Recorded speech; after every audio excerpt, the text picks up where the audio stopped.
The glow of the phone screen was the only light in the empty living room. I read the text twice. It was from Olivia, my wife of 12 years. "I'm filing for separation. Please respect my privacy." 109 characters. The end of a life. Sent via text message while I was at a late meeting. Respect her privacy. A beautifully crafted phrase, a weaponized politeness designed to shut down inquiry and facilitate a clean escape. She thought she was establishing the terms. She thought I was paralyzed. I picked up the phone. I replied with only 2 words. "Of course." Then I began the quiet dismantling. First, I forwarded her original message to our mediator, a sharp, neutral woman Olivia had insisted we hire 6 months ago to discuss our issues. The separation was now officially noted, legally, and the clock was ticking. Second, I accessed my banking app and closed the joint line of credit. Not paused, closed, locked, irreversible. Third, I logged onto my work portal and removed her as my emergency contact. I replaced her name with my lawyer's office number. The whole process took precisely 17 minutes. No rage, no tears. Just calculated, surgical detachment. She wants privacy, she gets isolation. She wants separation, she gets severance. Olivia's sudden cold demand for separation had been building for months. The late nights she claimed were yoga retreats, the new expensive wardrobe that screamed of financial independence, the way she looked at me, or rather through me, as if I were a ghost already. The truth, the cold core of the conflict, was the insurance money, my life insurance policy, a substantial 7-figure payout. Olivia had always been fascinated by it, suggesting unnecessary upgrades, tying it to our mortgage. She never wanted me dead, but she certainly wanted the liquidity. The policy had a crucial unspoken detail. It was a term life policy. It expired in 4 months. 4 months of being legally married and maintaining me as the primary beneficiary meant a guaranteed windfall upon my death, regardless of separation status. Divorcing me now would complicate the payout. Killing me was unlikely, too messy. But the separation filing was a brilliant, wicked move. It allowed her to officially move out and start a new life while still legally tethered, ensuring she remained the beneficiary until the expiration date. The privacy was simply the shield she was raising so I wouldn't discover the time constraint. She didn't want a separation, she wanted a 4-month holding pattern. I had suspected her motive, but the text confirmed the timeline.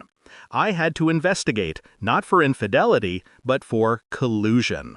Someone was advising her, not just legally, but financially. I focused on her work laptop, which she had carelessly left charging. I bypassed the login with a simple, common exploit I'd learned years ago. I didn't search for romantic texts, I searched for financial consultation emails. It took hours of deep searching, digging through cryptic attachments and deleted folders.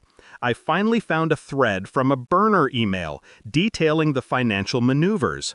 The advisor wasn't a lawyer, it was her boss, Martin, the man who had always been too charming, too supportive of her career. The one with the multi-million-dollar business I had always advised her to be wary of. The emails revealed everything. They were in a deeply hidden folder labeled Project Phoenix. Martin wasn't just giving advice, he was investing heavily in a new, high-risk venture, a venture that required massive, immediate capital. He had convinced Olivia that the insurance payout was the only way to fund his venture and secure her a partnership in it. They were planning a life together, financed by my eventual natural expiration. The deepest cut? They had set up a joint bank account in a small island nation 2 weeks ago. A savings account, and the name of the beneficiary listed on that account was Olivia and Martin. The evidence was now absolute: infidelity and financial conspiracy. 47 hours later, the phone rang. It was HR. My HR manager, Mark. His voice was low, professional, laced with urgency. "Alexander, I just got off the phone with Olivia's boss, Martin. He's asking if Olivia has listed a new emergency contact. Apparently, she just had a significant medical incident at the office. They can't reach you." I paused. The universe delivered the reckoning with chilling speed. Olivia's medical incident. Martin's panic. The new privacy I granted her was suddenly very public. "Mark," I replied, my voice flat, "I'm sorry. I am no longer Olivia's emergency contact. I'm afraid I can't help her." I heard the sharp intake of his breath. "But she's your wife." "She is my soon-to-be ex-wife," I corrected him. "I forwarded her separation filing to our mediator 47 hours ago. I also closed our credit line and changed my contacts immediately. I respected her request for privacy." I didn't wait for him to explain the medical incident. I already knew. The stress of the conspiracy, the fear of the deadline. The moment the joint credit line was closed, she likely tried to fund Martin's high-risk venture, hit the wall, and the reality of the impending legal disaster simply broke her. I called my lawyer. I sent the Project Phoenix files, the offshore account details, and the communication logs. I filed the divorce papers, citing the financial conspiracy and the established infidelity. I didn't confront Olivia. I didn't need to.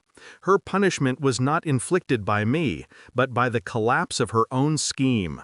She had sought a quick, profitable exit and instead found a total, humiliating severance.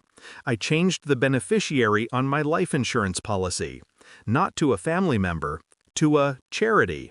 The money that fueled their scheme would now save a life, not destroy one. I sat in the quiet of the house.